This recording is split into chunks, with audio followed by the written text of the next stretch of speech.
On this day prior to Jesus' resurrection, it's recorded in John chapter 19 that Jesus was taken by Pilate's soldiers out past the city gates because they weren't allowed to execute anybody within the city.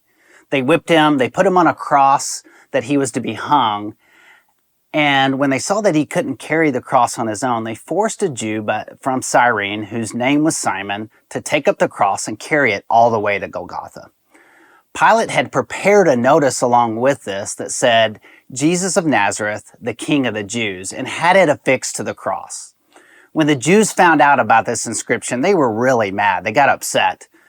The Jews didn't recognize Jesus as their king, so they really hated this inscription.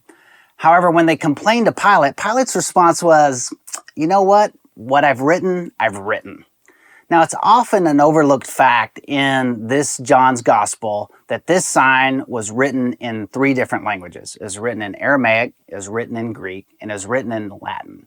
Now, Aramaic was the language often spoken in the eastern regions of this territory. So think Babylon, Persia, think area out towards Palestine.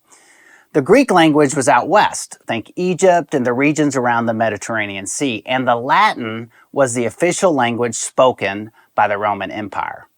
You see, what Pilate wanted was everybody that came across this situation, he wanted them to know that he was ultimately in control, that he had the handle on this situation. But it was Jesus that in the end had ultimate control over this situation. Though Pilate did this to show that he was strong and that those beneath him were weak, Jesus turned his death into power. And it's through Christ's power that we are all made perfect through his weakness. We all experience our own weaknesses in our life. Weaknesses of sorrow, weaknesses of affliction, even weaknesses in our own plans. So as we walk the path with Jesus towards Golgotha this Good Friday, let's ask ourselves this question: where are we attempting to have ultimate control in our lives? And let's turn this situation over to Jesus. Because it's Friday, but Sunday's coming. So by turning over our weaknesses, God's grace will be sufficient and his power will be made perfect.